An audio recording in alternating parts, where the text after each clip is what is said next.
Bonjour les enfants, j'espère que vous allez bien. Dans cette vidéo, je vais vous lire la partie 12. On cherche à intimider Monsieur Mafre. De la série Quand je serai grand, le titre L'épreuve du feu ou la passion d'être pompier. Le lendemain, dans la matinée, Julie va retrouver Ivan chez lui. Elle décide d'aller se baigner. Et Ivan en profite pour rapporter à son ami les derniers renseignements qu'il a obtenus la veille. Celui-ci est indigné. Ce serait terrible que l'on construise des immeubles à la place de la maison de M. Mafre, quand même. Ce qui est terrible, renchérit Ivan, c'est que ces gens utilisent de pareilles méthodes et qu'ils n'hésitent pas à mettre le feu chez un pauvre vieux pour arriver à leur fin. Moi, dit Julie, j'ai une autre info pour toi.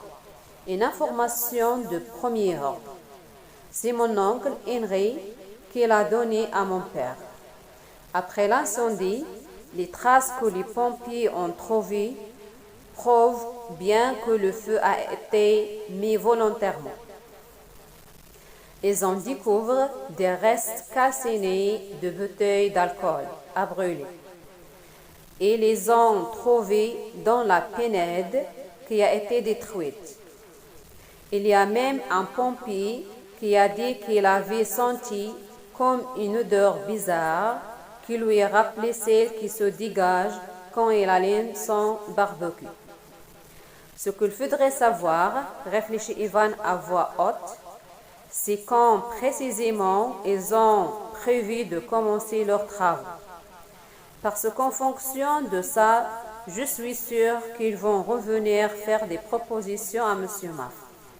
Et alors, comme il n'est pas décidé à vendre, eh bien, c'est sûr qu'ils vont à nouveau essayer de le faire craquer et pour n'importe comment. Ivan se tape soudain le front d'un petit coup de la main. Et si tu es allé à l'agence, toi, pourquoi moi et pas toi? Demande Julie, soupçonneuse.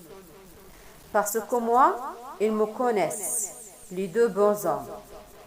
Et s'ils nous voient, peut-être qu'ils se douteront de quelque chose, alors que toi, tu peux poser plein de questions. D'accord, admet Julie. J'ai vu cet après-midi, on se retrouve chez moi. Après une bonne baignade, les deux amis se séparent en se donnant rendez-vous à la fin de la journée.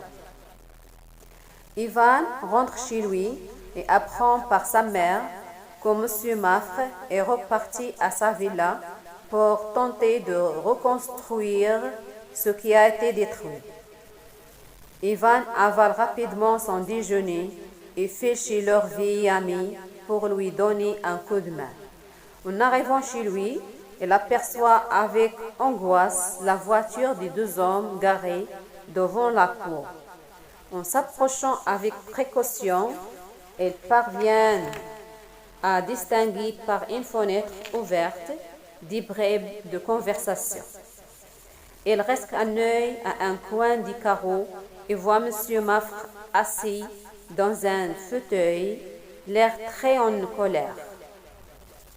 Les deux autres hommes se tiennent debout devant lui. Je vous ai promis de vous accueillir à coups de ficelle. J'aurais dû le faire. Vous êtes des misérables et vous pouvez être sûr que vous n'obtiendrez rien de moi. M. Mafre dit d'un ton presque gentilhomme. Aux lunettes d'oreille, soyez raisonnable. À votre âge, on ne peut plus vivre tout seul dans une grande maison comme celle-ci. Nous vous proposons une petite fortune pour la quitter tranquillement. Nous pourrions même vous trouver quelque chose de très bien ailleurs, où vous ne voulez pas trop loin d'ici. Mais aujourd'hui, nous avons absolument besoin de votre terrain. Alors soyez compréhensifs et signez gentiment ce papier, propose-t-il en brandissant un feuillet devant le vieux monsieur. Ensuite, tout ira très vite et vous serez tranquille pour le restant de vos jours. Je ne sais même pas pourquoi vous discutez encore. S'emporte soudain Monsieur Mafra. C'est non, non, non et non. Il n'est pas question que je cède à vos méthodes de voyez. Il n'est pas question que je cède à vos méthodes de voyeux. Je suis très bien chez moi ici. Maintenant, fichez-moi le camp et tout de suite. Vous vous rendez compte, reprend l'autre homme sur un ton beaucoup plus menaçant, que vous nous obligez à mettre en colère. Je ne sais pas si vous avez remarqué, mais la région a tendance à brûler assez facilement. Vous auriez bonne mine si, par malheur, votre maison était détruite par un nouvel incendie. Alors réfléchissez bien, et vite. Nous repasserons ce soir pour connaître votre réponse. Elle sera la même. Vous pouvez me croire, assure M. Maf avec une mimique résolue. Ce serait très dommage, répond l'homme en quittant la pièce. Ivan a juste le temps de se dissimuler pour laisser sortir les deux hommes sans se faire voir. Le vieux chameau murmure, l'un d'eux entre ses dents. Il ne veut vraiment rien entendre. Et il ne reste que trop peu de temps.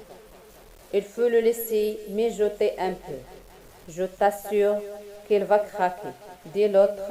Sinon, tandis que la voiture quitte la maison, Ivan y pénètre pour retrouver son ami. Le vieux bonhomme est en train de décrocher son fusil du clou qui le maintenait au mur.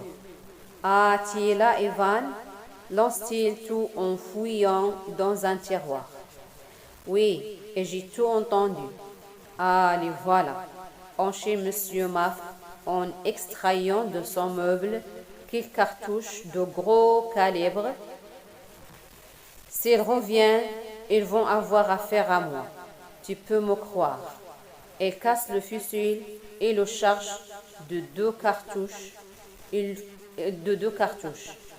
Le front raidé par la détermination.